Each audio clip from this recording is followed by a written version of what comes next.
Good morning, survivors, and happy Sunday. You know what today is, right? That's right, Self-Love Sunday. So let's get started. But first, do you have your coffee? This cup is one that it says Hershey's. I don't know if you can see that from, I got it in some gift set that I bought because my daughter likes Hershey's.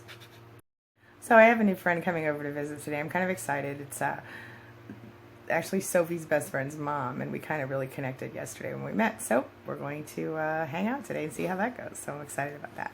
So I'm going to try to get this done for you pretty quick today. Yesterday I promised you that I was going to talk to you more about how to create a self-image that is in line with what you really want in your life. You know, a strong self-image that will provide confidence, that will provide action, and provide persistence for you in your life toward getting what you really want, right? So obviously, if you do this, not only will you be more successful, but you will also just literally feel better about yourself, okay? And that means that every single other aspect of your life will be affected by this. So it's kind of spunky, kind of awesome, kind of exciting. So I'm going to give you some tips about how to enhance the way you see yourself so that you can have a better life, all right? Self-Love Sunday!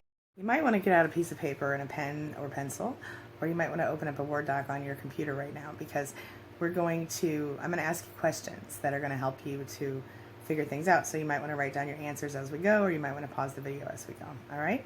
Okay, so number one, figure out what is standing in your way. So what do I mean by that? Well, ask yourself these questions. What beliefs and recurring thoughts do you have that are limiting your self-image or making you feel bad about yourself? What beliefs and recurring thoughts do you have that are making you feel bad about yourself? All right, that's number one. So I want you to make a list of all of your limiting and negative beliefs.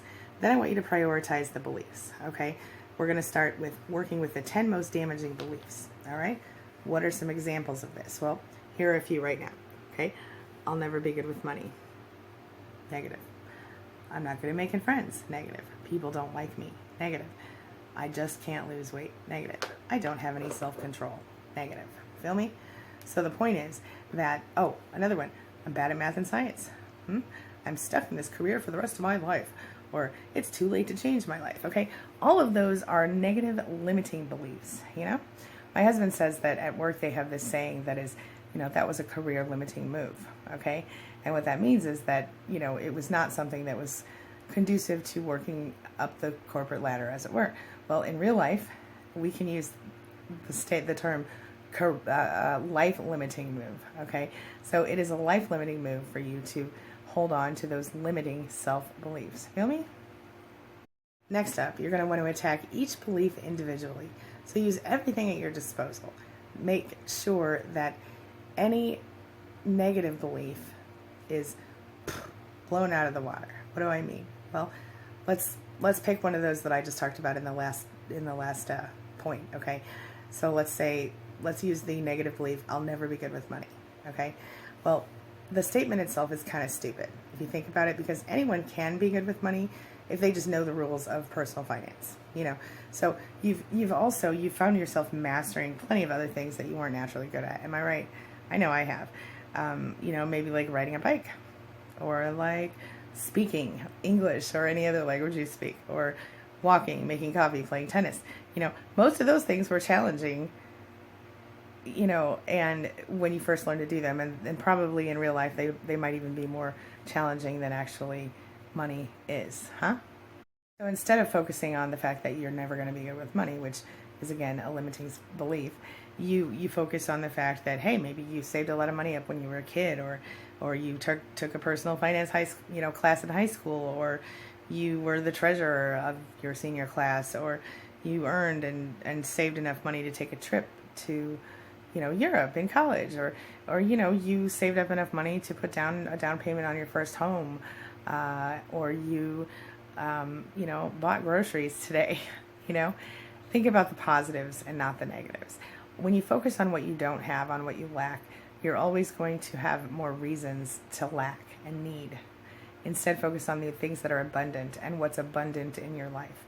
And you choose what those abundances are if you want to. Number 3, learn what you need to know and then create a plan around that. What do I mean by that? Well, So maybe you want to make some more friends in your life, but it's been a while because you've been dealing with a narcissist and you don't really, maybe your skills aren't up to snuff like they used to be, huh?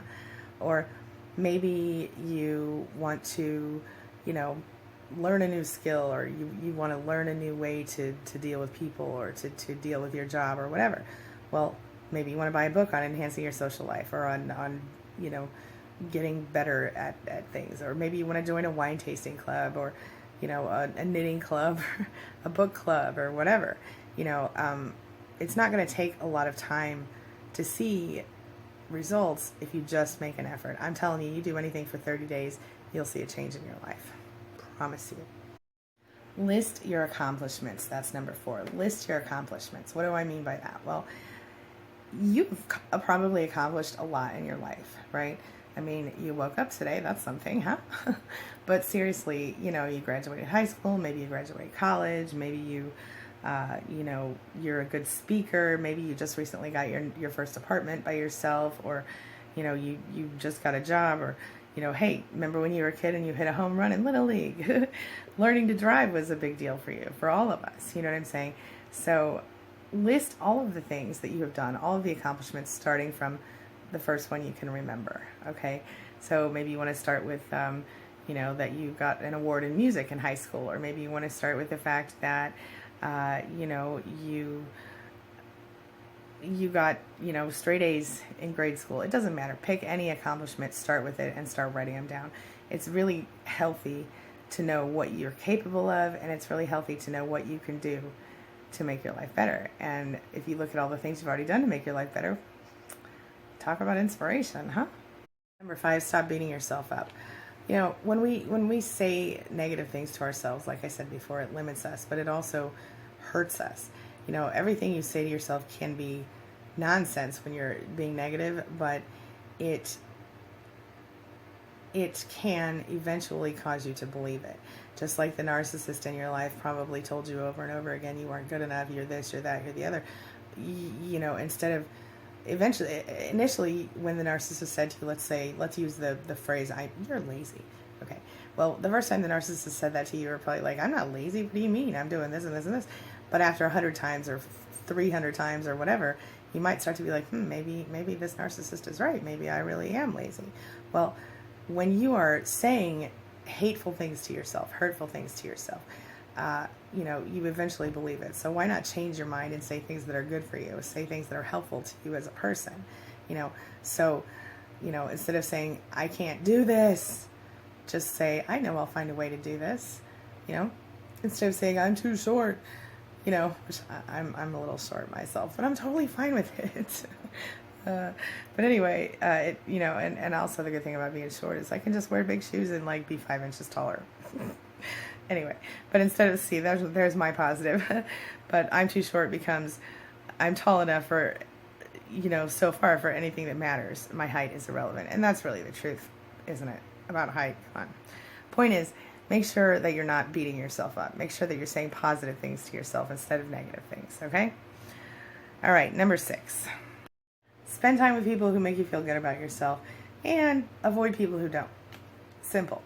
The fact is that there are people in your life who are going to make you feel like you are an attractive, fascinating genius. And then there are those who will do the exact opposite. And it's obvious to most people which group will enhance your self-image. All right, well, my friend just arrived, so I'm going to wrap up for today. You guys have a wonderful day. I'll see you later today for another, well, no, I won't. I'll see you tomorrow for another video. Happy Sunday. Make sure you do something nice for yourself today, please. See you soon. And as always, thanks for letting me be a part of your life and a part of your day. And thanks for being a part of mine. It really does mean a lot to me.